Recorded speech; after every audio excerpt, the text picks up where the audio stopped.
Good afternoon all of you. सत्कार वगैरे मी मॅमला म्हणत नव्हतं, काही असं सत्कार वगैरे तर करायची काही जरूरत नव्हती. असं काय एक एक्झाम अशी हे नव्हती की खूपच कठीण होती, म्हणजे समजा की नाही की कोणीच लागत नव्हता. खूप इझी एक्झाम होती. पण आता समजा तुम्हाला सर्वांना कॅट वगैरे वगैरे समजा शिक्षक भरती वगैरे काही माहिती नसेल तर मी त्यांना थोडक्यातच तुम्हाला ते शॉर्टमध्ये सांगतो. तर ते टीईटी समजा वगैरे आपण करण्याच्या आधी आपण एक तर डीएड किंवा बीएड हे पात्रता परीक्षा आपल्याला पास करणं अत्यंत आवश्यक आहे. आणि त्याच्यानंतर जर महाराष्ट्रामध्ये जर शिक्षक बनायचं असेल आपल्याला तर त्याच्यासाठी आपल्याला टीईटी टीचर एलिजिबिलिटी टेस्ट हे पेपर 1 डीएड जर केलं तर पेपर 1 आणि पेपर 2. जर पेपर 1 क्वालिफाय केलं तर आपण फर्स्ट स्टँडर्ड टू 5 स्टँडर्ड पर्यंत प्रायमरी स्कूलमध्ये समजा झडपी शाळा वगैरे मध्ये लागण्याचे चान्सेस आहेत. आणि जर आपण पेपर 2 क्वालिफाय केला तर आपल्याला समजा 6 to 8 या शाळेसाठी लागण्याचा यायचा.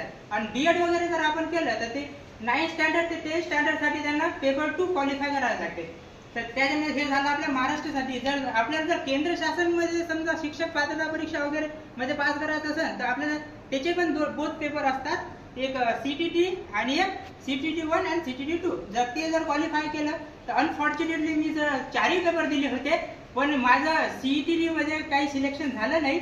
पण मी बोथ टीईटीचे पेपर क्वालिफाय केले, पेपर 1 आणि पेपर 2. त्याच्यानंतर असतो एक शिक्षक भरतीचा मुख्य प्रकार म्हणजे टॅट. आणि टॅट हे आपल्याला सर्वांना माहित आहे, शिक्षक भरती हे खूप वर्षापासून झालीच नव्हती. मला आधी टीचर मध्ये याचं काही इंटरेस्टच नव्हतं. माझं ड्रीम तर होतं पहिले डॉक्टर बनण्याचं, पण ते सांगण्याचं असं उद्देश झालं की माझ्याकडून काही नीटच क्वालिफाय झाली नाही. नीट क्वालिफाय झाली नाही आणि मी फर्स्ट एक ड्रॉप पण घेतला आणि दुसऱ्यामध्ये पण माझा स्कोर काही असा आला नाही की जे एमबीबीएस कॉलेज वगैरे मिळेल. तर तेव्हा असं डिप्रेशन असा एवढं आलं होतं की काही ना काही करा. तर तेव्हा असं मम्मीला सांगितलं की होतं मी की आता समजा मी टीचिंग वगैरे म्हणजे काही शिक्षणाचं काही करतच नाही. त्याच्यानंतर मला आता एखादा बिझनेस वगैरे तू टाकून दे, नाही तर मग आपल्या घरची शेती आहे आपण शेती सांभाळू आणि करू. पण एक गायडन्स म्हणून माझे एक मामा होते. समजा माझ्या मामाने मला सांगितलं तू म्हणे आता काहीच वयाचं नाही म्हणे, 16 वर्ष 17 वर्षामध्ये एज मध्ये तू असा म्हणत आहे म्हणे की तुला नीट परीक्षा पास नाही झाली. जिंदगीमध्ये का मध्ये एकच पद आहे का म्हणे डॉक्टर, तर डॉक्टरच असणं काही असं नाही आहे म्हणे. तर म्हणे एक काम कर म्हणे, तुला डॉक्टरच व्हायचं असेल म्हणे तर तू म्हणे बीएससी कर आणि बीएससी आफ्टर डीएमएलटी कर. डीएमएलटी केल्यावर तू तुझ्या नावापुढे डीआर लागते म्हणे, तुला नावापुढे डीआरच लावायचा आहे ना म्हणे.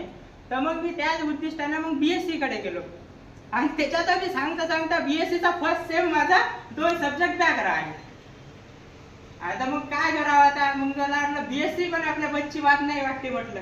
तर मग आमचे जे इंगोले सर आहेत आमचे क्लास टीचर होते, त्या सरांचं खूप मार्गदर्शन मिळालं आणि त्यांच्या सरांच्यानंच इथपर्यंत मी आज इथे स्टँड करत आहे. कारण की सरांनी असं मुलाचं मार्गदर्शन केलं. आता न्यू पॉलिसी आली होती आमच्यासाठी 2020 मध्ये की तुम्ही समजा बीएससी करून तुम्ही इंजिनिअरिंग बी करू शकता, तुम्ही डीएड बी करू शकता, तुम्ही बीएड बी करू शकता, बोर्ड डिग्री तुम्ही करू शकता. तर मग सर म्हणे एक काम कर म्हणे, तुला काही स्पर्धा परीक्षा वगैरे समजा ग्राउंड वगैरे पोलीस भरतीमध्ये तर तुझा काही जाण्याचा काही एम नाही म्हणे, तुला तुझ्या साईजवरूनच वाटते म्हणे की तू काही पोलीस भरती वगैरे कोणत्या ग्राउंड मध्ये जाण्याचं काम नाही म्हणे. तू एक काम कर म्हणे, बीएससी पण कर म्हणे, बीएससी सोबत म्हणे आता ही संधी आहे म्हणे समजा तू करतो तर मग तू डीएड कर म्हणे. तर मग मी म्हणलं ठीक आहे. मग सरचा आता सल्ला घेतला, डीएड करून तर बघ म्हणे, नाही यश आलं तर मग बघू म्हणजे आपण. तर मग तसं करता करता मग मी त्याच साली मग डीएडला पण ऍडमिशन केली वायशीला. तर मग दोन्ही अभ्यास करून मग आधीच तर माझे बीएससीचे पेपर निघत नव्हते, त्याच्यातले डीएडचे पेपर म्हणजे काहीच करावं म्हणजे काही समजायलाच नव्हतं. मग असंच माझ्या कॉलेजची क्लासमेट होती समजा, माझी केमिस्ट्री एवढी वीक होती ना, ते इन्स्टिट्यूट असं सांगा नाही वाटत पण आता सांगा असं वाटत आहे. कारण की तिला मी फक्त एवढं म्हणलं होतं की समजा मला तू केमिस्ट्रीचं बेसिक वगैरे शिकवतं का, तर ती म्हणे हो का नाही म्हणे. तर मग कॉलेजची लॅब वगैरे राहते ना, तर मग त्या लॅब मध्ये समजा आम्ही 2 घंटे स्टडी करायचं, तर मग मला रिॲक्शनच येत नव्हत्या. तर मग ते एक दिवस अशी माझ्यावर रागावली समजा. ते म्हणे जर तुला मी केमिस्ट्री शिकवली म्हणे तर माझी पुरी केमिस्ट्री तू विसरून जाणार म्हणे, म्हणजे मी तुला केमिस्ट्री शिकवण्याच्या लायकीचीच नाही म्हणे. म्हणजे तिनं असं इन्सल्ट केली की समजा की तू मला केमिस्ट्री शिकूच शकत नाही. तर मग ते मला खूप फील झालं आणि मग म्हटलं बा आता आपल्याला काही ना काही करायलाच लागणार आहे समजा. तर मग मी 11th आणि 12th एनसीईआरटी बुक जे आहे समजा बेसिकचा पुरा 2 महिन्यात खूप स्टडी केला आणि नेक्स्ट सेमिस्टर मध्ये तिच्यापेक्षा जास्त मार्क करून तिला बीट केलं आणि केमिस्ट्री